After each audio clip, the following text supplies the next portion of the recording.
여러분 안녕하십니까? 제21대 국회의원 선거 후보자 토론회. 이번 시간은 달서구 갑선거구 후보들의 정견과 공약을 알아보도록 하겠습니다. 지금부터 공직선거법 제82조 2에 따라 달서구 선거방송 토론위원회가 주관하는 달서구 갑선거구 후보자 토론회를 시작하겠습니다. 오늘 출연한 후보들을 소개해드리겠습니다. 후보들의 좌석과 발언 순서는 사전 추첨을 통해 공정하게 정해졌습니다. 기호 9번 무소속 곽대훈 후보, 기호 1번 더불어민주당 권태긍 후보, 기호 2번 미래통합당 홍석준 후보,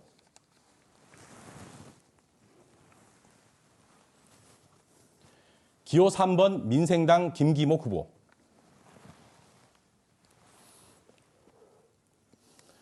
모두 4명의 후보가 나왔습니다. 토론에 들어가기에 앞서 달서구 갑선거구 후보들의 기조연설부터 들어보도록 하겠습니다. 연설 시간은 1분 30초입니다. 연설 종료 시간 10초 전에 보시는 것처럼 노란불이 켜지면서 예고음이 울리고 시간이 지나면 빨간불과 함께 경고음이 울리면서 발언자의 마이크는 꺼지게 됩니다. 시간을 꼭 지켜주시기 바랍니다.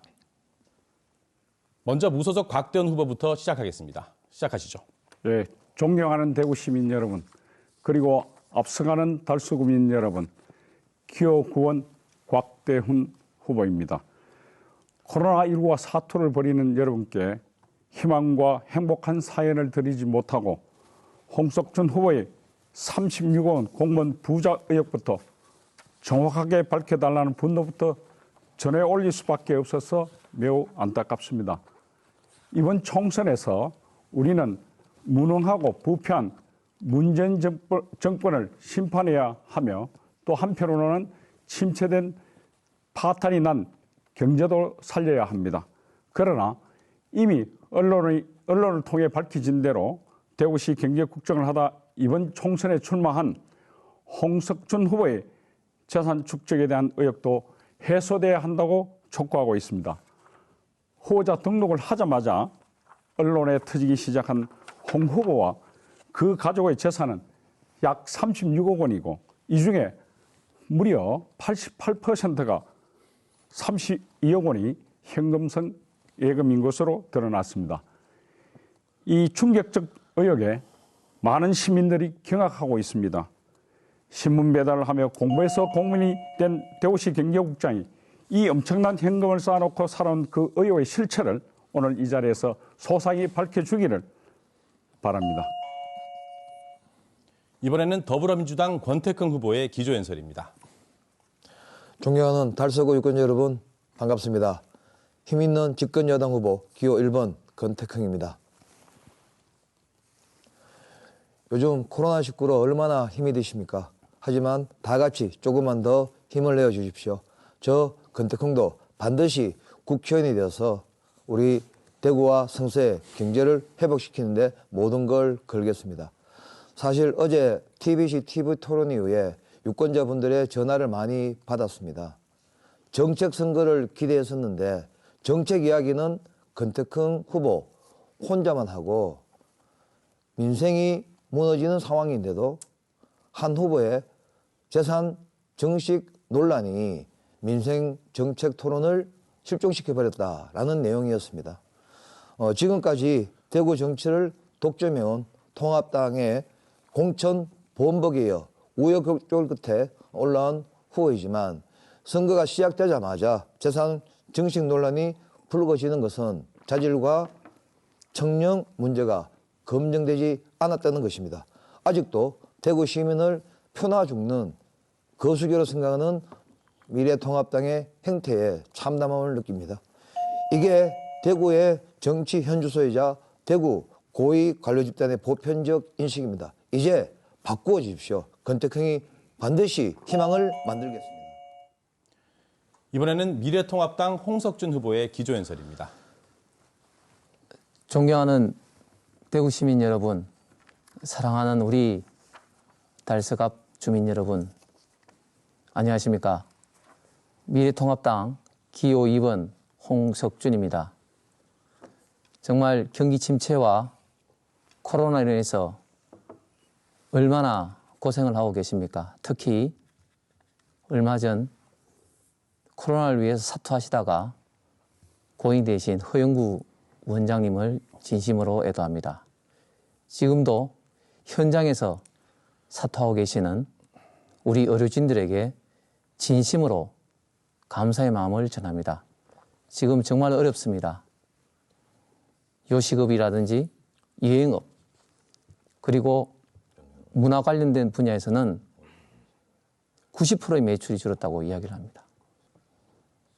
이러한 잘못을 문재인 정부의 잘못된 정책을 이번 4.15 총선에서 바로잡아야 됩니다. 그럼에도 불구하고 정책은 사라지고 네거티브와 비방으로 난무하는 이 현실이 정말 개탄스럽습니다. 정말 정치에 비애를 느낍니다. 저 미래통합당 후보 홍석준 이에 굴하지 않고 우리 주민들만 보고 앞으로 나가겠습니다. 마지막으로 민생당 김기모 후보의 기조연설입니다. 존경하는 달서갑 주민 여러분, 민생당 달서갑 기호 3번 김기목 후보입니다. 저희 민생당은 바른미래당과 두 개의 당이 합쳐 새롭게 태어난 오직 민생만을 위하는 민생당입니다. 저도 소상공인으로 침체된 대구 경제를 몸으로 느끼고 있습니다. 더구나 코로나19까지 겹쳐 얼마나 많이 힘드십니까? 이럴 때 정치라도 제대로 되면 경제가 회생되겠구나라는 어떤 희망이라도 있을 것인데 현실 정치는 그렇지 못합니다. 민주당, 미래통합당, 기득권 정치의 폐단이 도를 넘어섰습니다. 망국 정치로 치닫는 양당 정치를 척결하지 않으면 한국 정치는 희망이 없습니다. 그 기득권 싸움 속에서 저희 민생당은 원내 제3당의 역할을 충실히 해왔습니다. 지난해와 올해 초 보여준 동물국회, 식물국회, 달서갑 주민들은 너무나 똑똑히 보아왔습니다. 이런 정치는 더 이상 안 됩니다. 이번 4.15 총선에서 위대하신 시민의 힘으로 한국 정치판을 확 바꿔주십시오. 소상공인 젊은 세대 기호 3번 김기목을 꼭 찍어주십시오. 감사합니다. 후보자들의 기조연설을 들어봤습니다. 이제 본격적인 토론에 들어가겠습니다.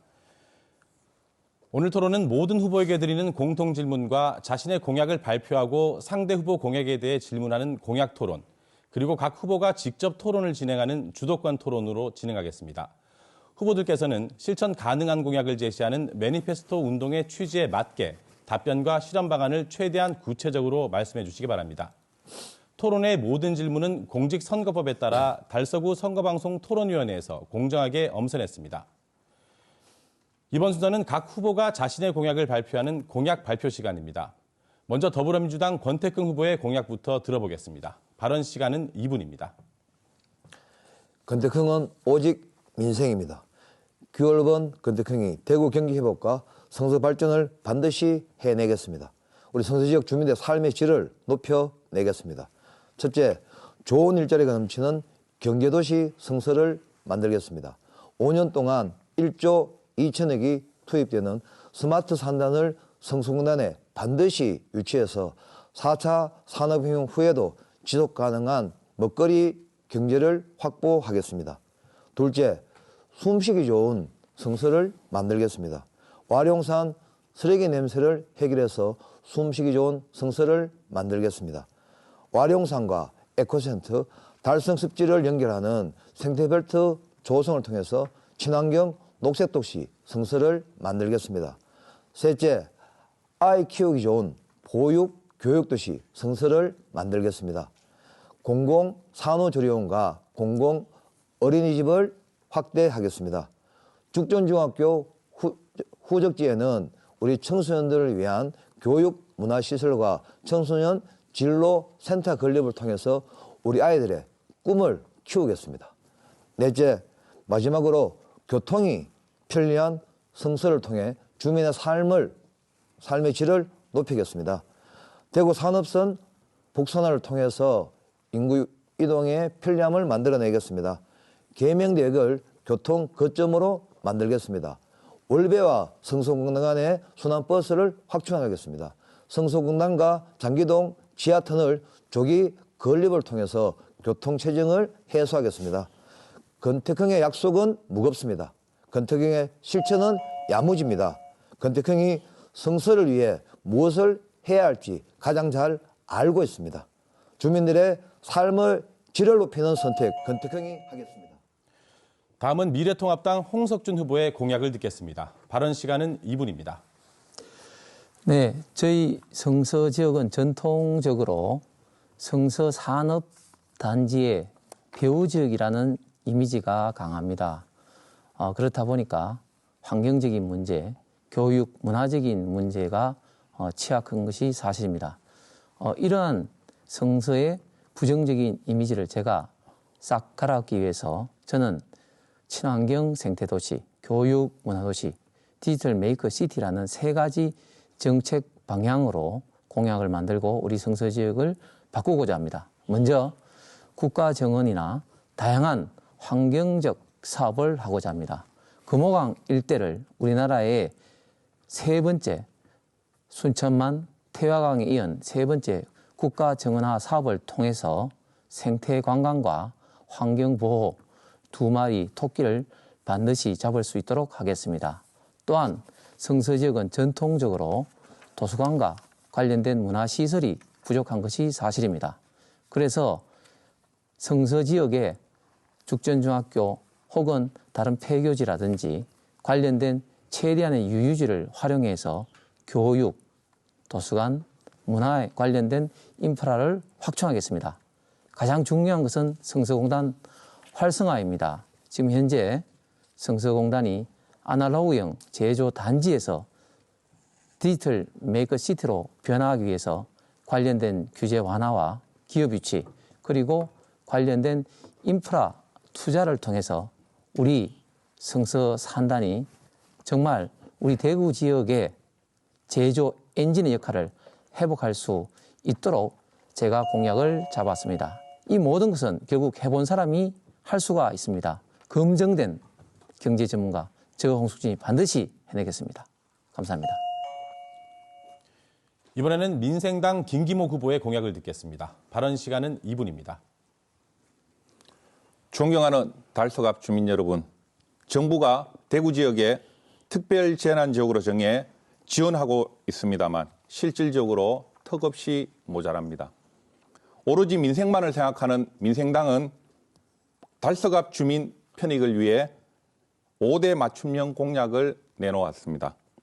그중에 주요 3가지 내용을 먼저 말씀드리면 달서갑 경제 활성화를 위한 청년, 여성, 취약계층에 대한 민생대책 강화를 하겠습니다.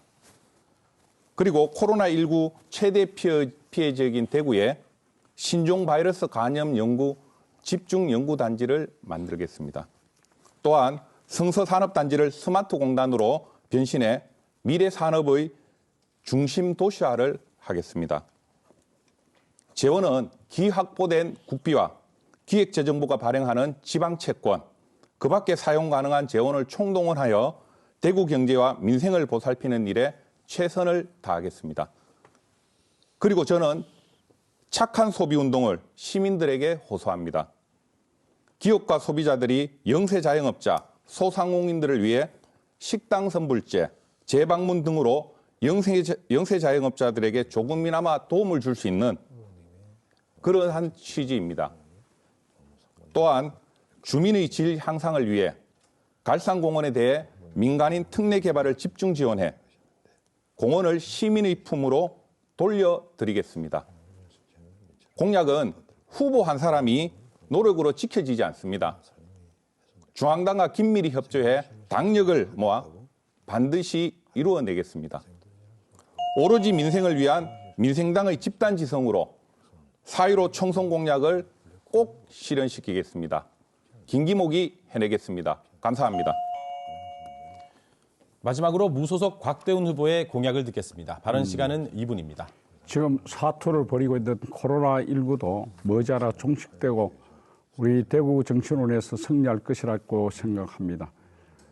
대구는 그동안 장기적인 비전이나 또 계획들이 제대로 이렇게 수립되지 못하고 또 여러 가지 경제적인 어려움으로서 침체의 늪에 빠져 있습니다. 그러나 지난해 신청사 이전지가 최종적으로 결정됨으로 인해서 신청사의 건립과 또 통합신공항의 건설, 또 서대구 KTX 역사의 건설, 이런 여러 가지 대형 사업들이 줄줄이 지금 이어지게 되어 있습니다. 이와 같은 사업들을 어떻게 하면 대구시 발전을 위해서 제대로 재배치할 것인가에 관해서 고민하지 않을 수 없습니다. 그동안에 제가 가졌던 행정 경험과 의정 활동을 통해서 대구의 미래 100년을 설계하는 데 최선을 다해 나갈 생각입니다. 우선은 여러분도 얘기하셨습니다만은 새로운 신청사가 대구의 랜드마크가 될 수 있도록 건설돼야 되지 않냐 이런 생각이 있습니다. 이와 아울러서 말씀드리면은 도촌 후적지도 지금 현재 제대로 자리를 잡지 못하고 이곳은 청년의 벤처나 또 문화타운으로서 이렇게 조성해야 된다고 생각하고 있습니다. 그리고 신공항이 건립되고 나간 후적지는 4차 혁명 시대에 맞는 신산업의 전진 기지로서 이렇게 구상을 해 나갈 생각으로 있습니다. 또 한편으로 현창사 부지는 동성로와 이어진 우리 K-패션의 중심지로서 이렇게 발돋움할 수 있도록 해서 대구가 도심을 중심으로 해서 새로운 활력을 찾아 나갈 수 있도록 해나갈 생각입니다. 또 한편으로 지금 이제 여러분 말씀하셨습니다만 성서산업단지가 경쟁력을 잃고 있는데 이 성서산업단지 경쟁력 제고를 위해서 스마트 산단이라든지 다른 산업단지와 연계를 강화해 나가도록 하겠습니다. 이번에는 후보들이 직접 토론을 진행하는 주도권 토론 순서입니다. 정해진 시간 안에 상대 후보에게 자유롭게 질문하고 그에 대한 답변을 들을 수 있습니다. 첫 번째 주도권 토론의 주제는 각 후보의 공약으로 한정하겠습니다. 각 후보에게 제공되는 시간은 4분입니다. 상대 후보의 답변 시간을 고려해서 질문과 답변을 해주시기 바랍니다. 하지만 상대방을 비방하는 발언은 할 수 없습니다. 첫 번째 주도권 토론은 미래통합당 홍석준 후보부터 진행하겠습니다. 시작하시죠. 네, 우리 민주당 우리 권태형 후보님께 먼저 질문 좀 드리겠습니다. 어제 모 방송 토론에서도 사실 민주당 우리 권태형 후보님하고는 사실 정책 토론을 많이 했다고 저는 느끼고 있습니다. 그리고 권 후보께서도 평소에 정책으로 공약으로 대결하자 이런 어떤 생각을 가지셔서 저는 아주 좋은 선거 파트너다 이렇게 좀 생각을 하고 있습니다. 후보님의 여러 가지 공약을 제가 보니까 참 좋은 공약이 많습니다. 그런데 과연 구체적으로 이것을 어느 정도 지금 이해를 하고 계시느냐 이런 측면이 조금 우려스럽습니다. 먼저 제가 어제도 여쭤봤습니다만 성서 스마트 산단 1조 2천억은 네. 제가 오늘 아침에도 확인을 해보니 네. 지금 산업단지 대개조란 사업으로 이름이 바뀌면서 지금 현재 일단 대구시 계획은 민자까지 국비 다 포함해서 일단 최대 9천억 사업으로 지금 현재 조정이 됐다는 말씀을 드립니다. 산업선 복선화라든 이런 매머드 어떤 사업들을 지금 현재 후보님께서 공약으로 떼고 있는데 일단 후보님의 이런 어떤 공약에 관련해서 전체 총괄적인 어떤 예산 규모라든지 예산 확보 방안 이런 거를 조금 생각해 보신 적 있는지 한번 여쭙고 싶습니다. 네. 앞에서 말씀하셨던 성서 스마트 산단부터 먼저 말씀을 드리겠습니다. 성서 스마트 산단은 어제도 말씀드렸듯이 우리 문재인 정부에서 노후화된 산업단지를 스마트 산단으로 전환시키는 대형 프로젝트입니다. 그리고 대구시가 2019년에 산자부에 신청을 했을 때도 그러한 기조를 갖고 신청을 했었고요. 지금 아침에 9천억 정도로 전체 사업 규모가 줄었다고 말씀하시지만 저는 2019년 대구시가 산자부에 신청할 때 제출했던 약 1조 1,690억 규모의 타당성이 충분하게 있다고 생각합니다. 다만 이것을 집권당 국회의원이 해낼 수 있느냐 없느냐 하는 것이 저는 관건이라고 생각합니다. 존경하는 성서 주민 여러분, 집권당 후보를 국회의원으로 선출해 주십시오. 반드시 1조 2천억 규모의 선거 제가 확보할 수 전체 있습니다. 총괄 규모하고 특히 이제 산업선 복선화를 좀 여쭤봤는데요. 이 부분 좀 말씀해 주시죠. 지금 산업선 복선화의 가장 큰 문제는 산업선만 설치가 되면은 저희 성서의 가장 심각한 문제가 교통 체증 문제입니다. 제가 공약을 하고 있듯이 계명대역을 기준으로 해서 우리는 계명대역을 환승 교통 중심 지구로 만들려고 하고 있습니다. 그래서 계명대 칠곡에서 서대구 공단 그리고 성서공단 그리고 달성으로 이어지는 인구 유동의 교통망이 대중교통이 많이 없는 것이 지금 현실이거든요. 이러한 이제 부분 가장 효과적인 것은 산업선이 깔리기 때문에. 죄송한데 예. 제가 주도권 토론인데 이거 제가 예산을 말씀드렸는데 너무 많은 말씀을 하셔서 거기에 대해서 조금 스터디가 좀 덜 된 것 같습니다. 예. 사실 제가 다음은 우리 각대원 후보님께 말씀을 좀 드리려고 했는데 우리 권 후보님이 시간을 많이 쓰셔서 제가 좀 실수를 좀 했습니다. 각대원 후보님의 공약을 보면은 너무 지금 현재 진행되고 있는 대구 지역 공약 중심으로 좀 하셔서 우리 달서갑에 이런 어떤 사항들이 상당히 부족한 것을 딱 한 가지만 좀 여쭤보면 지금 트램이 지금 개명돼서 지금 지금 하신다고 하는데 지하철이 있는데 과연 트램이 필요한지 모르겠습니다. 저는 지금 이제 트램이 월배 지역과 성서 지역을 연결시키는 트램이 필요하지 않냐 이런 생각이 듭니다. 권 후보도 말씀이 계셨습니다만은 생태 환경 공간을 이렇게 확보하려고 그러는데 네, 4분이 다 지나서요. 계속 진행하도록 하겠습니다. 다음은 민생당 김기모 후보가 진행하겠습니다. 시작하시죠. 예. 민생당 기호 3번 김기묵입니다. 먼저 민주당 권태흥 후보님께 묻겠습니다. 공약을 보면은 대구 산업선 복선 공약을 하셨는데요. 가능하다고 보십니까? 네. 짧게 말씀 좀 부탁드리겠습니다. 네, 충분히 가능하고 반드시 해야만 합니다. 이게 예. 성서의 수건 사업입니다. 대구 산업선은 혹시 그 대구시 구간의 어떤 예산이 한 얼마라고 생각하십니까? 얼마인지 아십니까? 제가 정확하게 확인을 못했습니다만. 예, 1조 2,880억 원을 예상하고 있습니다. 정부가 확정한 3차 철도망 사업 계획 중에 네. 철도 물류 활성화 사업 7개소 모두가 단선으로 되어 있습니다. 네. 그런데 후보님은 어떻게 혼자 이 복선으로 대구만 복선으로 하시겠다라고 그런 현실과 맞지 않는 계획을 세우셨는지 궁금합니다. 네. 지금 산업선 복선화 문제는 우리 대구의 가장 중요한 과제입니다. 대구가 칠곡에서 성서 그리고 예, 예. 달성 이어지는 죄송합니다, 후보님. 서남권 교통이 예, 그 제가 확보돼야 주도권 돼서. 토론이라서 4분 안에 제가 다른 후보님 충분하게 해낼 수 있습니다. 예. 그 철도망 사업 계획은 우리나라 근간을 잇는 아주 큰 사업입니다. 국회의원 한 사람이 어떻게 할 수 있는 건 아니라고 생각을 합니다. 제가 그리고 집권 여당 국회의원이 되면 반드시 해내겠습니다. 예, 홍석준 후보님에게 묻겠습니다. 네. 공약을 보면은 대구 지하철 2호선 성주 연장 추진 공약을 하셨는데 후보님이 성주 출신이라 혹시 공약하신 거 아니십니까? 그것도 전혀 뺄 수는 없습니다만은 저는 반드시 고립된 우리 성서 지역이 성주와 연결돼야 된다고 예, 봅니다. 후보님. 예. 그 성주 연장 이야기는 2호선이 시작된 1993년부터 나왔고 준공되기 전인 2004년도에도 그 성주에서 계속 요구해 왔습니다. 20년이 넘도록 정부 계획에는 있지만 경제성 효과 등으로 실현이 조금 힘든 사업입니다. 또 같은 노선에 성주 경전철도 계획이 3천억 예산으로 확정되어 있습니다.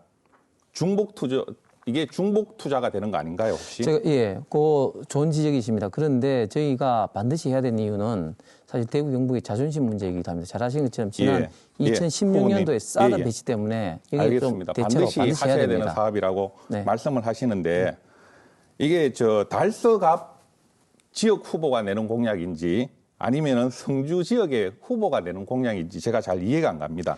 그러나 제가 아는 건 20년이 넘은 사업입니다. 실현 가능성이 없는 사업인 거죠. 그냥 공약을 하면은 달서갑 지역 주민들이 그냥 어차피 공약 잘 모르니까 라는 식으로 해보자는 식의 어떤 공약 아닌가요? 아닙니다. 저는 이런 공약은 좀 주민을 속이는 공약이 아닌가라고 생각을 아닙니다. 합니다. 그건 절대 아니고요. 그거는 이제 사드 배치 관계로 사실 2016년도에 정부에서도 그때 당시에 심각하게 고민을 좀 한 상황이고 특히 김천에서 통영 간에 지금 남부 내륙 철도가 지금 예정되기 때문에 지금 오히려 경제성이 많이 올라갔습니다. 자, 곽대운 후보자님께 여쭙도록 하겠습니다. 지난 3월 31일 날 대구 새로운 100년이라는 공약을 하셨죠. 예. 저는 그 공약을 보고 이 대구시장 선거에 나오셔가 하시는 공약이 아닌가라고 예. 다시 한번 이렇게 의구심을 품게 되었습니다. 지금 선거는 4.15 총선입니다. 이 공약들은 달서갑 지역에 맞는 달서갑 주민들의 편익을 주는 공약 위주로 되어야 된다고 생각합니다. 네, 4분 시간이 다 지났습니다. 다음부터 답변할 기회는 주도권 토론 시간을 좀 지켜주시기 바라겠습니다. 네, 이번에는 무소속 곽대운 후보가 진행하겠습니다. 네, 시작하시죠. 홍석준 후보에게 제가 질문을 하겠습니다. 홍 후보께서 역사 교육문화 특구로 지정을 해서 교육문화 디지털 멀티 컴플렉스 이렇게 조성하겠다고 하셨는데 그것이 좀 전에 구청사 부지인 것 같아요. 그리고 이것은 저희가 봤을 때는 빌공짜 공약이고 공약을 하신 거 아닌가 이렇게 생각이 됩니다. 교육문화 디지털 멀티 컴플렉스는 개념도 저는 생소하고 처음 들어본 것 같기도 합니다. 그리고 여기에다가 뭐라고 또 말씀을 하셨나 그러면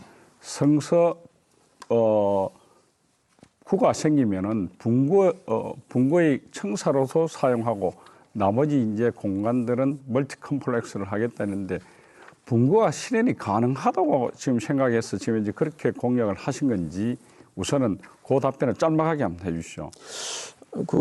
제 공약을 좀 오해를 하신 것 같은데요. 성서 분구 여부를 확인을 하고 그것을 하겠다. 이렇게 지금 공약을 만들었습니다. 그러면은 그 분구랑 현실성이 없다는 것이 벌써 그 결론이 난 사항이라고 제가 생각을 하고 있습니다.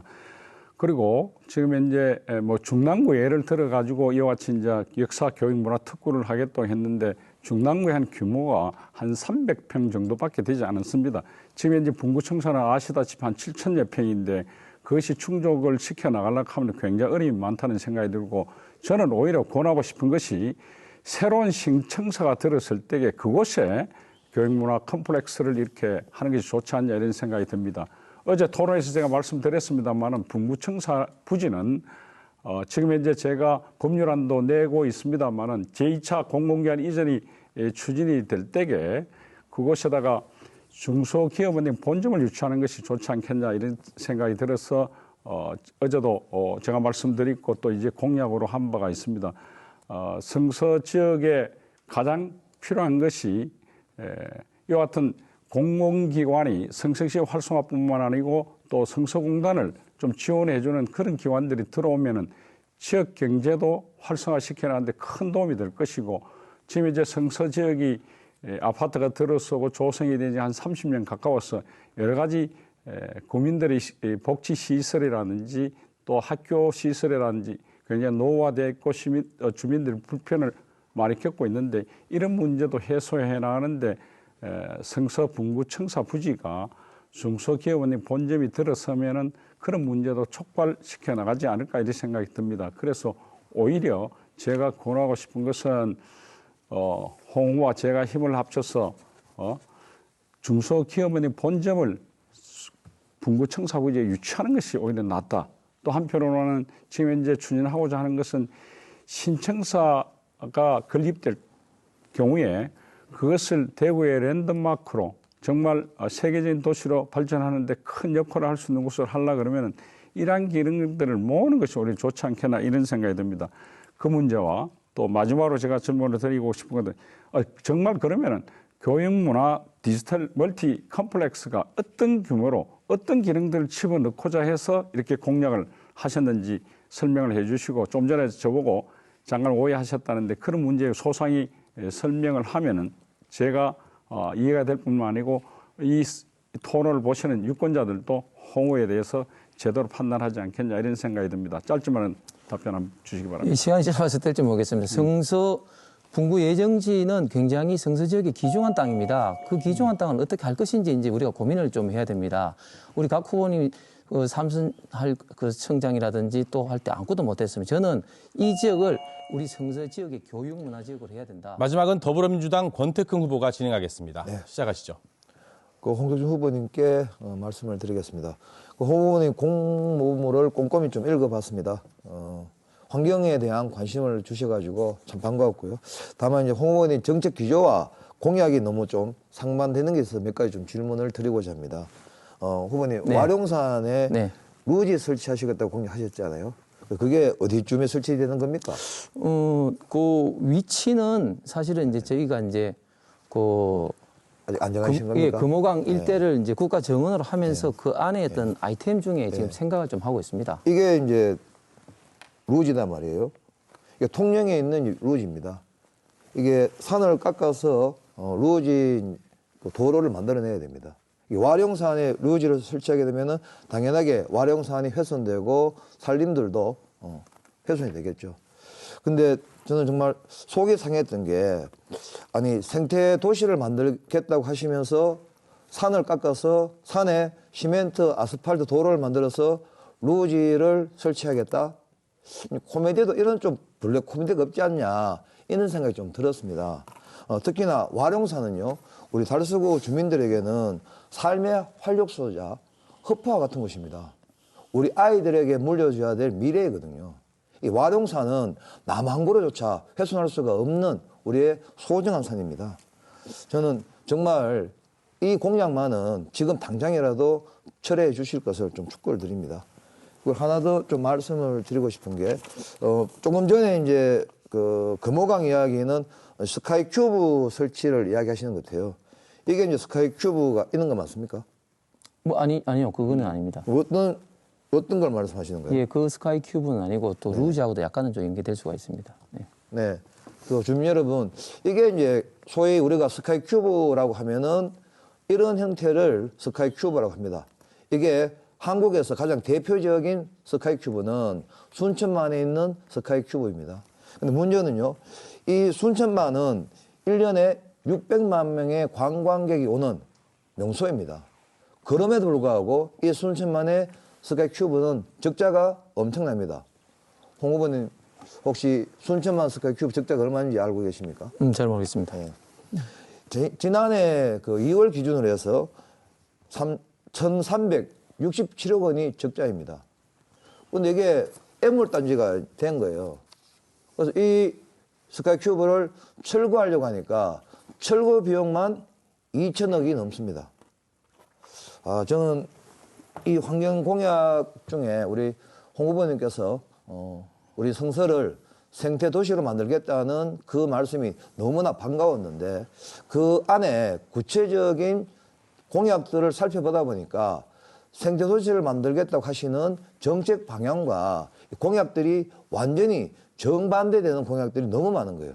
환경을 훼손할 수밖에 없는 이러한 공약들을 공약으로 내놓으면서 큰 타이틀은 생태도시 성서를 만들겠다. 저는 이러한 부분들은 뭔가 공약과 정책을 준비하는 과정에 많은 고민이 혹여라도 부족했던 건 아닌가라는 생각이 들고요. 또 우리 저한테 답변 하십니까? 후보님께서는 대구시 경제국장 출신이시지 않습니까? 그런데도 불구하고 이런 사업을 공약으로 제시한 것을 보면서 28년 동안 우리 대구가 지역 총생산인 꼴찌밖에 될 수 없었던 이유를 알 것 같더라고요. 대구시 공무원들 상금만 되면 경제 살리기보다는 정치권에 기웃기웃했지 않습니까? 이러한 부분들을 개선해 주시길 다시 한번 촉구드립니다. 네, 후보들의 주도권 토론 잘 들었습니다. 주도권 토론은 한 차례 더 남아 있습니다. 못다한 말씀은 다음 기회를 이용해 주시기 바랍니다. 이번 순서는 첫 번째 공통질문입니다. 코로나19 사태가 장기화되면서 자영업자와 취약계층의 어려움이 커지고 있고 지자체별 재난기본소득 논의가 활발해지고 있습니다. 대구의 상황을 고려할 때 후보자께서는 재난기본소득의 도입 필요성에 대해 어떻게 생각하십니까? 재난기본소득을 도입한다면 지급 대상을 어떻게 선정해야 한다고 보시는지 말씀해 주시기 바랍니다. 발언 순서에 따라 민생당 김기모 후보부터 답변 기회 드립니다. 답변 시간은 1분입니다. 예, 기호 3번 민생당 김기목입니다. 코로나19 전국으로 대구 시민분들이 많이 힘이 듭니다. 이러한 시국에 긴급재난지원금을 준다고 하여 관심이 많이 쏠리고 있습니다. 재난기본소득은 재난 상황에 위축된 경기를 극복하기 위해 국민 모두에게 조건 없이 일정 금액의 돈을 나눠주자는 것입니다. 우리나라에는 아직 법적인 근거가 없습니다. 정부에서는 긴급 재난지원금을 준다고 하는데 논란이 많습니다. 또 대구시에서는 재난 긴급 생계비 명목으로 신청을 받고 있습니다. 민생당과 저는 가구당 200만 원씩 지급을 해야 된다라고 생각합니다. 어차피 재난 상황에서 위축된 경기에 주는 것이라면 즉각 지급을 해야 된다라고 생각을 합니다. 이상입니다. 이번에는 무소속 곽대원 후보의 답변 듣겠습니다. 답변 시간은 1분입니다. 예, 앞서 우리 사회자께서 말씀하신 대로 코로나19로 해서 취약계층들이 굉장히 많은 어려움을 겪고 있습니다. 그리고 대구는 오랫동안 경기 침체에 있었는데 문재인 정권 3년 동안 소득주도 성장으로 해서 더더욱 고통을 많이 받고 있습니다. 재난 기본소득을 지급하는 데 있어서 지금 이제 가장 피해를 많이 본 지역이 대구 경북 지역이 아닌가 이렇게 생각됩니다.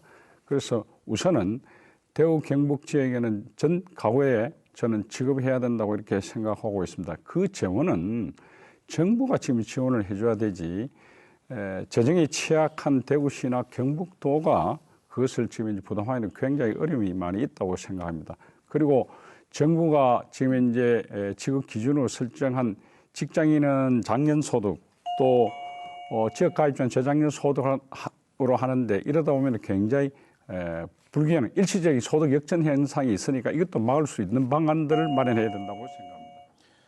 다음은 더불어민주당 권태긍 후보의 답변 듣겠습니다. 예, 주민 여러분, 우리 곽대원 후보님 또 홍석준 후보님, 통합당 후보님들 공천 문제로 아무것도 못하고 있을 때 저는 서울을 왔다 갔다 하면서 국회의장도 만나고 원내대표도 만나서 대구에 대한 집중적인 예산 지원을 요청했습니다.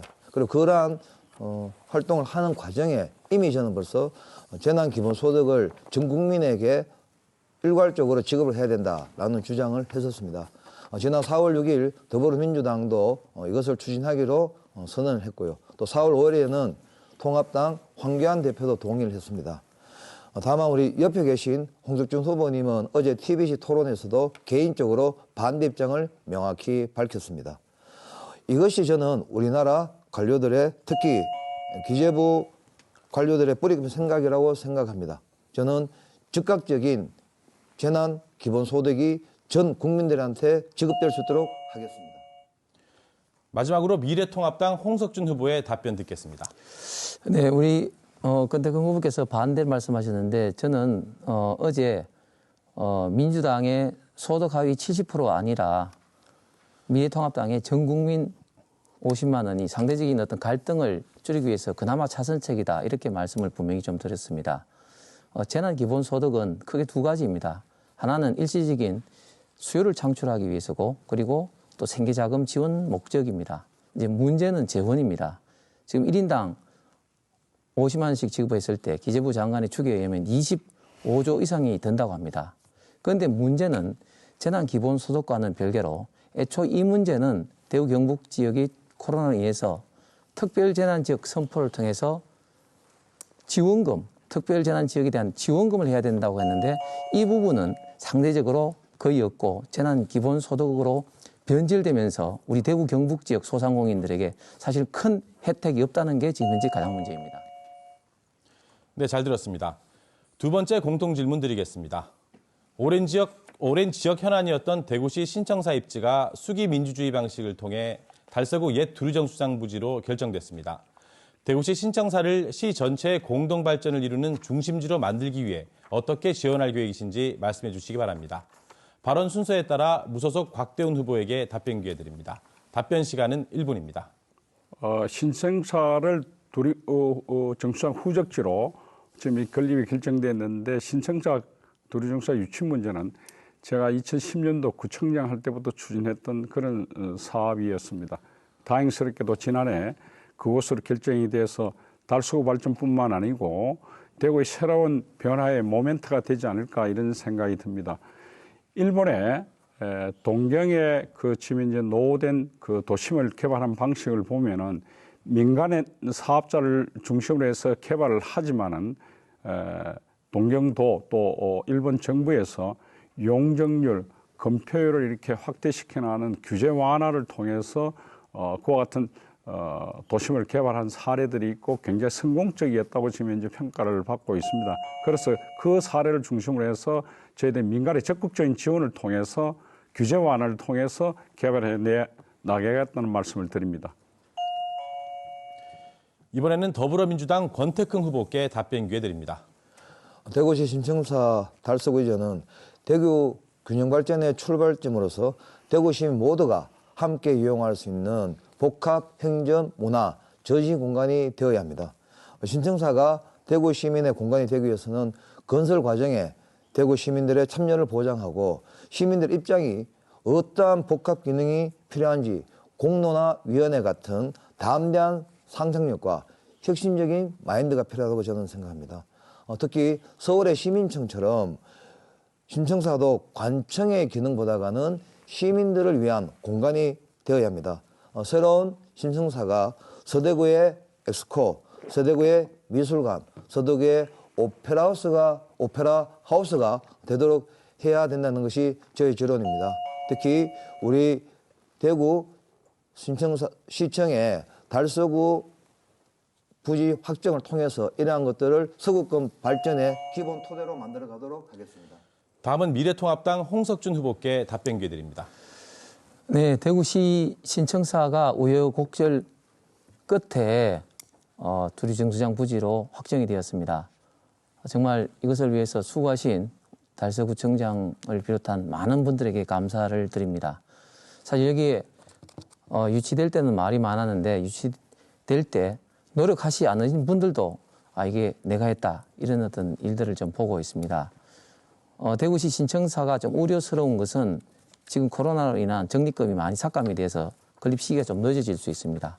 그럼에도 불구하고 대구시 신청사는 정말 대구 지역의 랜드마크가 되어야 됩니다. 첫 번째, 행정 기능은 반드시 대구의 모든 행정 기능이 복합돼야 되고, 두 번째, 저는 문화, 관광적인 분야가 반드시 들어가야 된다고 봅니다. 두류공원, 그리고 우방 이랜드와 연계된 문화 관광 부분이 신청사화해서 시민들이 즐기찾는 랜드마크가 되어야 된다고 봅니다. 마지막으로 민생당 김기목 후보의 답변 듣겠습니다. 세계적으로 유명한 랜드마크가 많습니다. 프랑스에 가면 에펠탑, 뉴욕에 가면 자유의 여신상 등. 그런데 대구는 랜드마크가 무엇일까요? 사과입니까? 팔공산입니까? 그런데 이번에 세워질 대구시 신청사는 대구의 랜드마크로 자리 잡아야 한다고 생각합니다. 22년 착공에 25년 준공을 계획하고 있으나 1년이라도 앞당겨 최대한 빨리 준공을 해야 된다고 생각을 합니다. 그래서 대구시 신청사가 대구시 경제 발전의 시발점으로 삼아야 된다고 생각을 합니다. 대구시 신청사는 랜드마크를 만드는데 시민들과 여야 구분 없이 모두 적극 협조하여 같이 힘을 모아야 된다고 생각합니다. 이상입니다. 네, 잘 들었습니다. 지금 여러분께서는 달서구 선거방송 토론위원회가 주관하는 제21대 국회의원 선거 달서구 갑선거구 후보자 토론회와 함께하고 계십니다. 이번엔 다시 공통질문입니다. 지역의 대표 산업단지인 성서산업단지의 가동률이 10년 전 금융위기 당시 수준으로 악화되면서 생산 활력이 크게 위축되고 있습니다. 침체된 성서산업단지의 가동률을 높이고 경쟁력을 강화하기 위해서는 어떤 대책이 필요하다고 보십니까? 발언 순서에 따라 더불어민주당 권태긍 후보에게 답변 기회 드립니다. 답변 시간은 1분입니다. 네, 저는 성송단을 살릴 수 있는 유일한 방안은 대구시와 함께 제가 5년간 1조 2천억이 투입되는 스마트 산단을 성서공단에 유치하는 것이라고 확신합니다. 저는 스마트 산단 유치를 통해서 노후화된 성서공단을 경쟁력 있는 미래 산단으로 반드시 바꿔내겠습니다. 정부는 2019년부터 노후화된 산단을 1년에 2개씩 선정해서 2023년까지 10개, 2030년까지 20개를 지정하고 새로운 혁신을 만들어가고 있습니다. 여기에는 업종 전환과 스마트 공장 확대, 그리고 제조 데이터 센터 건립을 통해서 스마트한 공단으로 전환하는 사업입니다. 대구시도 2019년도에 응모를 했다가 최종 단계에서 아깝게 탈락을 했지만 대구시와 집권 여당 컨택형은 반드시 해낼 수 있습니다. 미래통합당 홍석준 후보의 답변 듣겠습니다. 네, 스마트 산단 하나만으로 성서공단을 살리기는 어렵습니다. 성서공단은 결국은 기업이 이곳에 투자를 하고 활성화가 되어야 됩니다.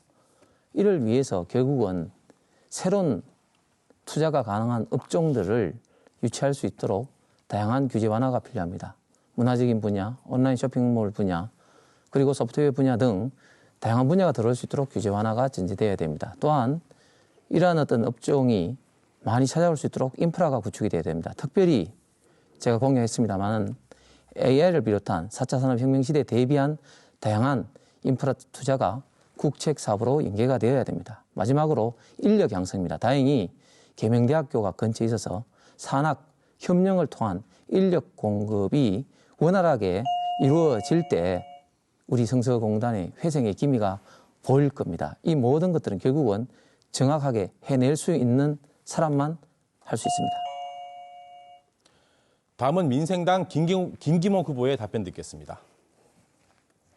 예, 민생당 3번 김기목입니다.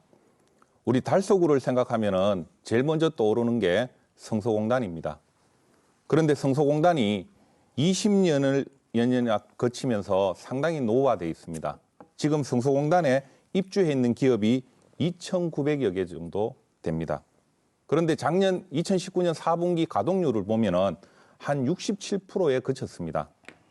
저는 지금 현재 가장 이 성서공단을 살릴 수 있는 방법은 지금 산자부에서 추진 중인 스마트 선도 산단 정책을 시행해야 된다고 생각합니다.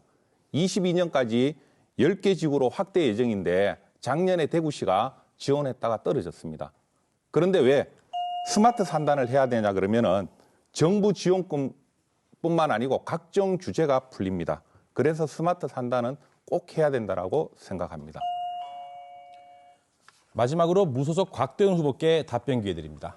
성서공단에 지금 현재 입주해 있는 현재 중소기업을 살리는 것이 굉장히 중요합니다. 이 중소기업들이 애로를 겪고 있는 것이 인력의 문제, 기술의 문제, 자금의 문제, 또 판로의 문제입니다. 이것을 총체적으로 묶어가지고 지원해 준 그런 정책들이 우선은 필요합니다. 그리고 두 번째는 제조 경영 공정의 혁신이라든지 전통 산업과 ICT의 융합으로 통해서 기업의 경쟁력을 높여야 됩니다. 그리고 세 번째는 이와 같은 기업의 경쟁력을 높이기 위해서는 대학이나 연구소의 도움이 없으면 거의 불가능합니다. 그래서 지역에 좋은 대학이 많으니까 대학과 기업에 있는 연구소 또 국책 연구기관들과 협업을 통해서 또 혁신 인력들도 지금 양성을 하고 또 중소기업의 애로를 겪은 기술도 지원하는 기술 개발도 지원하는 그런 노력들이 필요하지 않냐 이런 생각이 듭니다. 스마트 산다는 먼 얘기라고 생각합니다. 네, 잘 들었습니다. 이번에는 후보들이 직접 토론을 진행하는 주도권 토론 시간입니다. 앞선 순서와 같이 정해진 시간 안에 상대 후보에게 자유롭게 질문하고 그에 대한 답변을 들을 수 있습니다. 각 후보에게 제공되는 시간은 4분입니다. 상대 후보의 답변 시간을 고려해서 질문과 답변을 해주시기 바랍니다. 하지만 상대방을 비방하는 발언은 할 수 없습니다. 첫 번째 주도권 토론은 미래통합당 홍석준 후보부터 진행하겠습니다. 시작하시죠. 예, 근 후보님께 좀 여쭤보겠습니다. 조금 전에 공약 토론 때 말씀을 하셨는데 사실 이런 모습을 보니까 우리 근 후보님 조금 염려스럽습니다. 사업이라는 것은 공약이 선정되고 그리고 그것이 국가 사업으로 예타 사업이든 국가 사업으로 연결될 때 그렇게 검토를 하면서 사업의 어떤 꼭지 이런 게 좀 조정이 됩니다. 사실은 저희 공약 핵심은 국가 정원 공약입니다. 국가 정원 공약이 이제 제가 국회의원이 되면 반드시 이제 추진할 것이고 그리고 기타 어떤 방금 말씀인 루지라든지 그런 사업은 이제 검토를 이제 해서 할지 말지 그리고 예산의 어떤 과정에서 그렇게 판단이 됩니다. 그리고 루지도 방금 보여주신 뭐 그런 그뿐만 아니라 루지가 다양하게 있다는 것을 좀 말씀을 좀 먼저 좀 드리고 싶습니다. 제가 그 후보님께 좀 여쭈고 싶은 거는 이겁니다. 지금 우리 코로나에 의해서 이렇게 고생을 하고 있는데 결국은 문재인 정부가 코로나 대응을 잘했냐. 제가 2월 3일 날 제가 페이스북에 남겼습니다만 왜 이 문재인 정부는 일찍부터 미국이라든지 러시아라든지 특히 몽골, 북한까지도 중국과의 어떤 국경 어떤 봉쇄를 했을 때 왜 막지 않았느냐. 이런 어떤 측면이 정말 좀 아쉽습니다. 또 두 번째는 간략하게 좀 여쭤보고 싶습니다. 지금 한전이 박근혜 정부 때는 5조 6조의 흑자를 내다가 지금 작년에 1조 6천억의 적자를 냈습니다. 그럼에도 불구하고 또 문재인 정부는 광주 지역에 한전 공대를 지금 설립하려고 합니다. 이것에 대해서 어떻게 생각하세요? 간단하게 좀 말씀 좀 해 주십시오. 일단 코로나 대응 관련해서는 사실 2월 달에 우리 통합당에서 많은 공격이 있지 않습니까? 하지만 3월달 지나면서 이제 국민들은 다 아시는 것 같아요. 우리 대한민국이 코로나 검역이나 또는 예방에 네, 또는 한전 대응에, 공대 좀 설명해 주시죠. 예. 사실 한전 공대 문제는 저도 조금의 고민은 있는데 제가 내용을 조금 더 알아보고 말씀을 드리도록 하겠습니다. 예. 네. 다음은 지금 국가 재정이나 우리 경제 성장에 대해서 우리 근 후보님께 좀 여쭤보겠습니다. 제가 어제도 말씀드렸습니다만은 지금 평균 경제 성장률이 박근혜 정부에 비해서 문재인 정부가 지금 0.6% 지금 떨어지고 있습니다. 엄청나게 지금 떨어진 거죠. 지금 성서공단 가동률만 하더라도 평균 지금 10% 하락을 했습니다. 국가 재정 문제에서는 지금 어느 정도냐면 선진국이 소위 말해서 GDP 대비 국가 채무가 40% 선은 유지해야지 국가 재정이 건전 채무가 된다고 하는데 벌써 40%가 깨졌습니다. 41%가 돌파가 됐고 이 상태로 간다면 내년엔 또 47%까지 된다고 합니다. 이런 측면 때문에 저는 이 재난기본소득에서도 재정적인 측면을 먼저 좀 검토를 하자 이렇게 했는데 과연 국가의 미래를 생각하지 않는 이런 어떤 퍼주기 어떤 정책에 대해서 정말 우리 근 후보님의 어떤 소신 있는 답변 간략하게 좀 부탁을 좀 드리겠습니다. 일단 문재인 정부의 재정 건전성은 국민 여러분 믿으셔도 됩니다. 충분하고요. 그리고 경제 성장률 관련해서 어제도 말씀드렸지만 지금 전 세계가 장기적인 저성장 기조로 들어가 있는 상태입니다. 제가 우리 경기 경제 성장률 2%밖에 안 되는 게 잘했다는 것이 아니라 그러한 세계적인 상황을 보면서 국회의원이라면 한국 경제 방향을 잡아주시는 게 맞지. 정부에 대한 비난으로만 일관하는 제가 것은 어제도 말씀드렸습니다만은 그것은 분명히 잘못된 사실이고요. 지금 올해는 조금 코로나 때문에 각국이 어려울 겁니다만 작년까지는 미국도 괜찮았고 일본도 괜찮았습니다. 그래서 타국이 나쁘기 때문에 우리가 떨어졌다. 아니, 타국 문제가 아니라 좀 세계 틀립니다. 경기 흐름을 같이 봐줘야 네, 4분이 다 지나갔습니다. 그 주도권 토론 시간 좀 지켜주시기 바랍니다. 이번에는 민생당 김기모 후보가 진행하겠습니다. 예. 저는 먼저 홍석준 후보님께 묻도록 하겠습니다. 이렇게 보니까 경제 전문가라고 홍보를 많이 하셨던데, 혹시 지금 급행버스 요금이 얼마인지 아십니까? 일반 버스 1,250원, 급행버스가. 일반 버스는 잘 안 타니까. 예. 예. 예. 지금 급행버스가 카드로 1,650원이고, 네. 현금은 1,800원입니다. 예, 저는 경제 쪽에 국장도 하시고 이랬어서 뭐 그런 어떤 실물 경제는 가장 깨고 있지 않는가 싶어서 한번 여쭤봤습니다. 지금 대구 경제가 정상이라고 보십니까? 아닙니다. 완전히 비정상입니다. 왜 그렇게 됐다라고 생각하십니까? 일단 가장 최근의 사태는 물론 코로나 사태고 예. 또 지난 또 문재인 정부 3년 동안 상당히 더 어려워졌습니다. 물론 예. 대구 경제 기본적인 좀 침체성이 죄송합니다. 있습니다. 제가 주도 예. 토론하는 거라서 간단하게만. 제가 어제 TBC 토론을 봤습니다. 그런데 우리 후보자님의 재산에 대해서 곽대원 후보자님 질문을 받고 말씀하시는 과정에 펀드에 굴려서 벌었다라고 얘기를 하시더라고요. 3번이나 굴리고를 강조하셨는데 뭐 어떻게 굴리신 겁니까 혹시? 우리 후보님도 잘 아시다시피 적금, 펀드 이것은 시간이 되면 종료가 됩니다. 그 종료된 것을 결국은 또 다른 펀드에 하고 그런 의미로 제가 굴렸다는 표현을 썼습니다. 예. 대구시 경제부처에 오래 계셨는데 검증된 경제 전문가라고 자랑하시면서 대구 경제는 전국에서 제일 꼴찌인데 대구 경제를 망쳐놓고 제가 보기에는 지방 경제만 신경 쓰신 것 같습니다. 공직자가 32년, 공직기간 23년 동안에 36억의 재산을 형성하셨는데 달서갑 유권자들이 어떻게 생각하겠습니까?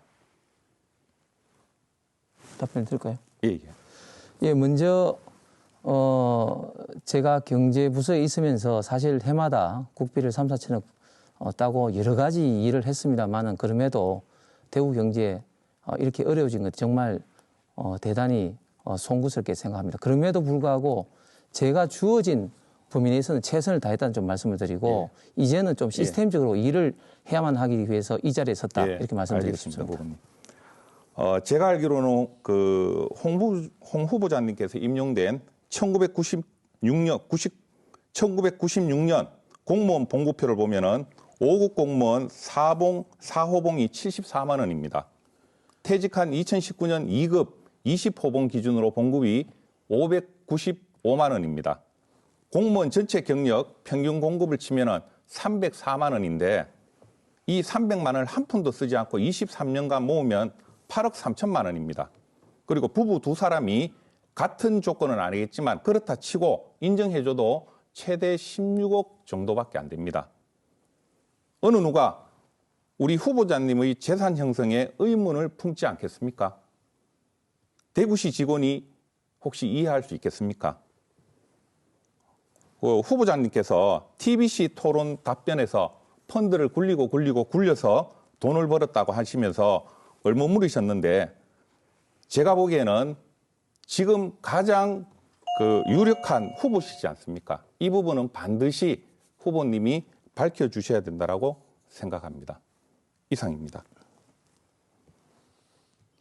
이번에는 무소속 곽대운 후보가 진행하겠습니다. 네, 저는 홍석준 후보께 말씀드리겠습니다. 홍석준 후보가 아까 말씀드렸습니다만은 두 내가 맞벌이에서 벌은 돈이 지금 가진 재산이 36억 7천만 원 정도 됩니다. 이 중에서 놀라운 것은 지금 현금성 예산이 32억입니다. 뒤에 보면 더욱더 놀라운 것이 지금 현재 6억 2억 6천, 1억 7, 또 6억 4억 1천 이렇게 8차례나 1억 이상 이렇게 목돈으로 지금 현재 예치가 된 그런 상황에 있습니다. 좀 전에 김기목 후보가 얘기하셨습니다만 이 부분에 관해서 명확히 얘기해 주시는 것이 공직 후보에 나선 우리 홍 후보의 도리다 이런 생각이 듭니다. 어제 TBC 토론에서 집사람이 짠순이다. 제가 그 발언을 듣고는 깜짝 놀랐는데 저희 집사람도 굉장히 짠순입니다. 공무원 부인들이 전부 다 짠순입니다. 대부분이.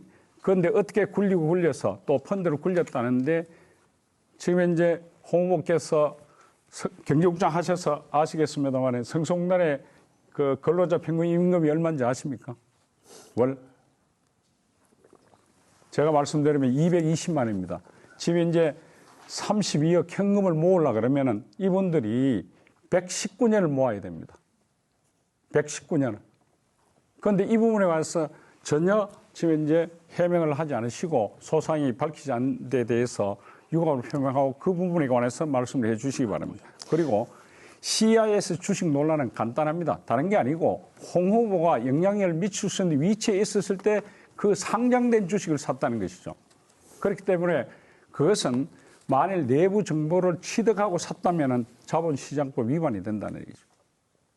그래서 어떻게 굴렸는지 나머지 공직자 부인들, 공직자 가족들이 부자 좀 되게 그 비결을 좀 가르쳐주고 저도 돈 좀 벌게 좀 얘기 좀 해주시기 바랍니다. 어떻게 굴렸는지. 좀 전에 김규목 후보와 얘기하셨는데 두 내회가 맞벌이해서 번 돈이 좀 전에 얘기하셨죠. 근데 그 부분에 대해서 말씀 우선 하시죠. 예, 일단 CIS 주식이 2017년 3월 1월 달에 상장이 됐습니다. 저는 상장된 이후에 샀기 때문에 내부 정보 뭐 이런 건 전혀 없다는 말씀을 좀 드리고요. 그다음에 도표에 있는 것처럼 스타 기업이라든지 각종 사업에 선정될 때 저는 담당 국장 내지는 담당 과장이 아니었다. 그렇게 분명히 말씀드립니다. 내부 정보를 알았든 몰랐든 내가 보니까 CIS 지금 이제 사장하고 굉장히 개인적인 친분이 있는 걸로 돼 있고 민주당에서 나온 자료에 보면은 매발 당시에 라운전에서 만나가지고 여러 개 얘기를 나누고 또 샀다는 얘기가 있어요. 그리고 CIS 주식 그 당시에 적자였단 말이에요. 적자였는데 CIS가 적자였는데 그때 어떻게 샀느냐 이런 얘기죠. 대구에 상장 회사가 946개나 있는데 왜 하필 CIS 주식을 보유하게 된다 이거죠. 그것은 그와 같은 친분 관계에 있으니까 내부적인 그런 너무 그렇게 정보를 이용해서 한 거 아니냐 이거죠. 곽대현 후보께서 너무 그렇게 하시면 안 됩니다. 왜? 저는 기본적으로 기업을 사랑하는 것은 제가 말씀드린 거 아까 뭐 네거티브 비방한다고 이렇게 해서 비애를 느낀다고 하는데 제가 어제나 오늘나 팩트만 얘기했어요. 팩트만. 예? 36 중에서 현금성 예산이 32억이나 되는데 그것을 어떻게 형성했는지 밝혀달라 그러니까 그냥 구렁이 담 넘어가는 식으로 얼어버리고 말았는데 그 부분에 대해서 명확히 밝히는 것이 그러면 시청 공무원 출신으로서 후보님은 그러면은 방금 말씀인 1억, 10억 이런 것들이 원천이 어디고 이런 것을 다 밝힐 수가 있습니까? 나는 밝힐 수 있어. 나는 밝힐 수 있는데 홍은 왜 못 밝히냐. 이거. 네, 시간이 다 돼서 계속 진행하도록 하겠습니다. 마지막은 더불어민주당 권태긍 후보가 진행하겠습니다. 이게 제 선거가 정책 선거가 되지 않았어요. 그걸 좀 마무리하는 마음으로 저도 홍 후보님께 질문을 드리겠습니다. 예, 아니요로 대답을 부탁드립니다. 홍 후보님은 2013년과 14년 대구시 스타기업을 선정하고 지원하는 대구시 창조과학산업국장을 지내셨습니다. 그리고 16년부터 17년까지는 미래산업추진본부장, 그리고 2019년도에는 경제국장을 지내셨습니다. 맞습니까? 네, 맞습니다. 그리고 대구 봉무동 소재 2차 전지 장비업체인 CIS라는 회사를 아십니까? 네, 알고 있습니다. 네. CIS는 2010년 7월 대구시 스타기업으로 선정되었습니다. 스타기업으로 선정되면 대구시가 기업 홍보, 사업 컨설팅, 정책 자금 등을 지급해 줍니다. 즉 스타기업은 대구시가 시민들의 세금으로 지원하는 기업입니다. 홍 후보님이 국회의원 후보자 재산 신고에서 CIS 주식 8,436주를 가지고 있다고 신고하셨는데 맞죠? 네. 2017년 1월 CIS는 코스닥에 산정이 되었고 당시 대구시 미래산업추진본부장이었던 후보님은 같은 해 주식을 매입했다고 하셨습니다. 다만 본인의 업무와 주식 보유는 전혀 무관하다고 하셨는데 주식 매입 이전에 해당 기업 대표와 만나신 적이 없습니까? 예, 없습니다. 그리고 예, 없으시면 아까 말씀하신 예, 제가 스타 기업을 잴 때는 제가 담당 업무가 됐다는 말씀을 분명히 드립니다. 홍 이제 그 미래산업투자본부장으로 재직하시던 2017년 3월 21일입니다. 호텔 라운제나에서 열린 달구벌 엔젤 투자마트에서 우리 홍 후보님과 CIS 대표이사가 함께 참여를 하셨습니다. 정황적으로 홍 후보님과 CIS 대표와의 만남 시기가 주식 매수 시기가 겹친다는 말이죠. 이것을 우연이라고 한다면 누가 믿겠습니까?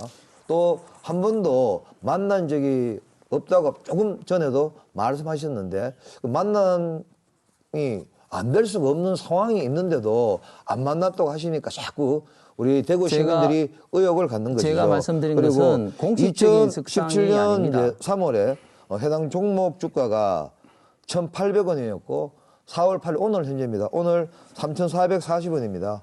뭐 이 정도면 뭐 손해를 보기는커녕 뭐 큰 수익을 내고 있진 않지만 그래도 2배 정도의 수익을 내고 있다고 보는 것이 정상적인 것이 아니겠습니까? 그런데도 홍 후보님이 잘못 투자해서 손해를 봤다고 하시니까 또 시민들이 의혹을 가지신단 말이죠. 그래서 우리 홍 후보님 어제 사실은 해명 기자회견을 하시겠다고 했다가 또 돌연 취소를 하세요. 그리고 취소하시면서 TBC TV 토론에서 다 밝히겠다. 이렇게 하셨다가 곽대원 후보님이 3번이나 해명 요청을 하셨음에도 불구하고 해명하지 않고 토론회를 끝냈습니다. 저는 이러한 논란이 우리 대구 시민들의 상당한 선거에 대한 정치에 대한 피로도와 불신을 주고 있기 때문에 홍 후보님이 이 문제에 대해 가지고 떳떳하게 해명하는 것이 필요한 거 아닌가라는 말씀을 드리고요. 곽 후보님께 질문을 드립니다. 우리 시민들이 봤을 때 이러한 상황에 대해서 이해가 잘 안 되는 거죠. 그래서 오랜 생활, 공직 생활을 해오신 각 후보님이 판단하시기엔 어떻습니까? 저도 충격을 받았죠. 그리고 한편으로는 홍보와 같이 근무했던 시청 공무원들도 굉장히 자괴감을 많이 느끼고 충격에 휩싸여 있으리라 이렇게 생각됩니다. 아무리 공직자가 지금 이제 박봉에 이렇게 모으기는 쉽지 않은 일이고 쉽지 않은 게 아니고 모을 수가 없습니다, 실제로. 그런 문제에 관해서 상속을 받으면 상속을 받았다든지 뭐 정렬을 받으면 명확히 밝혀주는 게 필요한 거죠. 네, 후보들의 주도권 토론 잘 들었습니다. 이번에는 공통 질문 드리겠습니다. 2017년 기준 대구의 외국인 주민 수는 4만 2천 명을 돌파했고 이 중 약 28%가 달서구에 살고 있습니다. 대구의 외국인 근로자와 결혼 이민자, 유학생 등 외국인 주민이 늘어나면서 다문화 가정 비율도 높아지고 있는데요. 외국인 주민의 지역 정착을 위해 필요한 지원 대책은 무엇이라고 생각하십니까? 발언 순서에 따라 민생당 김기목 후보에게 답변 기회 드립니다. 답변 시간은 1분입니다. 예, 민생당 기호 3번 김기묵입니다. 현재 대구시에 거주하는 전체 외국인의 3분의 1이 달서구에 거주합니다. 그리고 이 달서구에 거주하는 외국인의 반 이상이 신당동에 거주합니다. 지금 외국인 주민 정착에 대한 지원 대책이 다양합니다. 다문화 가정의 눈높이에 맞춘 사업들도 많은 것으로 알고 있습니다. 그런데 코로나19가 대구에 확산되면서 정보를 제대로 받지 못한 외국인들이 많이 불안해하고 있습니다. 코로나19에 걸리면 죽는다. 검사비가 너무 비싸서 병에 걸려도 입원하지 못한다는 등 유언비어가 많이 떠돌고 있습니다. 앞으로 행정기관이나 다문화 관련 지원단체에서 생활 정보를 더 많이 제공해주고 또 운영해야 할 것으로 저는 생각합니다. 이상입니다. 이번에는 무소속 곽대웅 후보께 답변 기회 드립니다. 다문화 가정이 지금 이제 살아가는데 굉장히 필요한 것은 교육 지원입니다. 우리 이주해 오신 우리 그 여성분들을 위한 한국 교육뿐만 아니고 제가 중요시 생각하는 2세들에 관한 교육대 특단의 대책이 필요하다 이런 생각이 듭니다. 그리고 두 번째는 다문화 과정들이 보면 대부분 다 위기 관리가 제대로 되지 않습니다. 원만한 가정생활을 영위하는데 굉장히 어려움을 많이 겪고 있으니까 이런 사례들을 관리해 줄 전문가들이 필요하고 전문가들에 대한 지원 시책이 필요하다는 생각이 듭니다. 세 번째는 우리 외국인 이주민에 관해서 정부 부처가 다양하게 지금 나눠져 있습니다. 이것을 지방자치단체에서 그 권한과 기능 또 일을 넘겨주고 예산도 넘겨줘서 지방자치단체에서 그 다문화 가정을 위해서 제대로 지역에 특화된 그런 정책을 펼칠 수 있도록 해야 됩니다. 다음은 더불어민주당 권태흠 후보께 답변 기회 드립니다. 네. 다문화 가정의 성공적인 정책을 위해서는 기존의 정책 방향을 획기적으로 전환할 필요가 있습니다. 기존에는 한국어를 가르치거나 한국 문화를 가르치는 수준에 머물러 있었는데요. 이러한 수준에서는 정착을 제대로 할 수가 없습니다. 그래서 아까 각 후보님도 그런 말 주셨는데요. 첫 번째는 다문화 자녀들에 대한 교육 지원이 절실합니다. 우리 다문화 자녀들이 갖고 있는 강점이 있죠. 이중 언어 같은 이러한 자신들의 장점을 키울 수 있는 교육 지원이 필요하다고 생각을 하고요. 또 두 번째는 다문화 가정이 선주민들보다가 이혼율이 높습니다. 이러한 것들을 지원하기 위해서는 생애 주기별 가족 문화 교육을 지원하는 것이 좀 필요합니다. 저는 또 중요하게 현재 성당동에 있는 다문화 지원센터를 성서 지역으로 옮겨서 가장 많은 다문화 가정이 살고 있는 성서에서 서비스 접근성을 높이도록 하겠습니다. 마지막으로 미래통합당 홍석준 후보의 답변 듣겠습니다. 네, 다문화 가정 외국인 노동자를 비롯한 다문화 가정이 이제 벌써 우리의 이웃이 되고 바로 형제 자매가 되고 있습니다. 이제는 다문화 가정에 대해서 문화라든지 또 외국어라든지 뭐 이러한 지원의 대상으로 바라봐서는 안 됩니다. 이제는 우리의 이웃이자 가족의 일원으로 받아들이고 또 이분들을 우리 기업들이 해외로 진출하는데 활용을 많이 하는 귀중한 자원이라고 이제는 좀 생각해야 될 것 같습니다. 이를 위해서는 외국인들이 다문화 가정이 가장 많은 우리 성서 지역에 특단에 관련된 인프라들이 필요하고 특히 이런 인프라들이 가정뿐만 아니라 기업과도 연계가 잘 돼서 우리 지역 기업 해외 진출에 도움이 잘 되도록 해야 될 것입니다.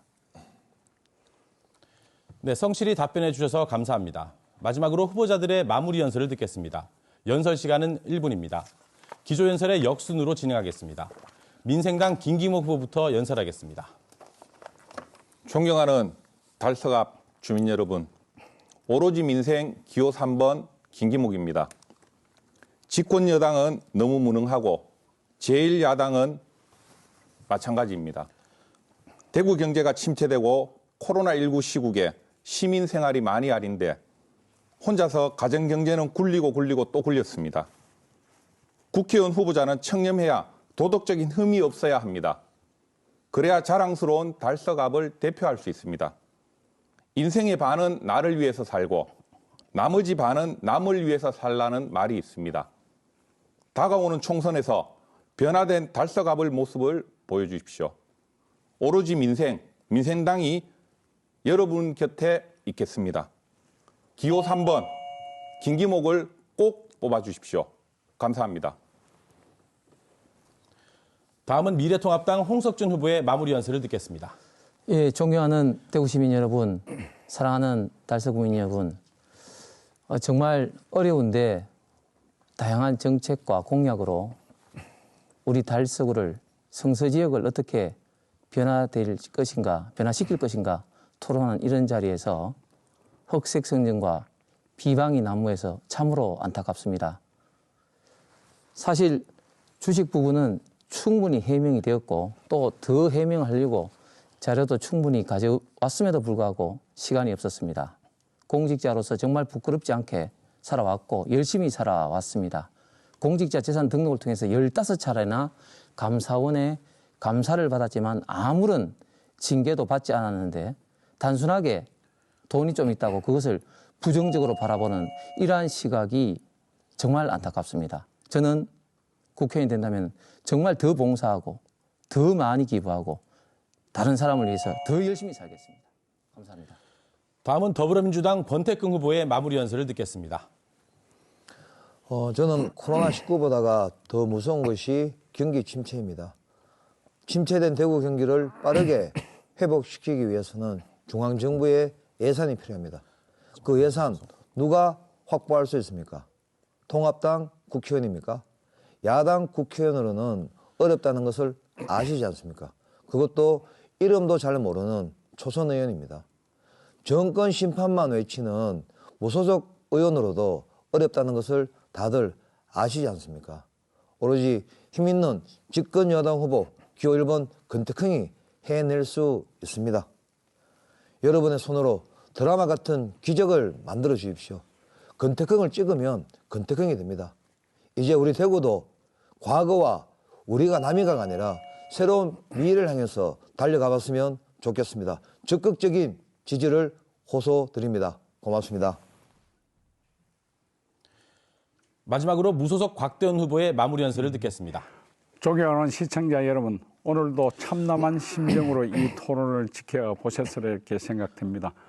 홍석준 후보는 엄청난 현금을 쌓아놓고 살아온 후보입니다. 그런데 오늘도 주식 매입 논란과 또 엄청난 현금 보유에 관해서 제대로 해명하지 못했습니다. 앞으로도 해명해 주기를 바라고 해명하지 못하신다면은 달서구를 위해서 대구를 위해서 이 정치판을 떠나시는 게 위원직 후보를 사퇴하는 게 바람직하지 않냐 이런 생각이 듭니다. 국회의원직이라는 것은 벼슬이 아니고 두려운 국민이 주신 가시관이라고 생각하셔야 됩니다. 기호 9번 곽대원을 선택하셔서 대구의 미래를 밝고 환하게 열어가시길 바랍니다. 9번 곽대원을 찍으면은 곽대원이 됩니다. 네, 후보자들 긴 시간 수고하셨습니다. 지금까지 4월 15일에 실시될 21대 국회의원 선거 달서구 갑 선거구 후보들의 정견과 공약을 살펴봤습니다. 이 방송은 인터넷과 모바일의 후보자 토론회 다시 보기 서비스로 시청할 수 있습니다. 잠시 후 오후 3시 40분부터는 초청 대상에 포함되지 않은 후보들의 합동 방송 연설회가 이어집니다. 끝까지 시청해 주시기 바랍니다.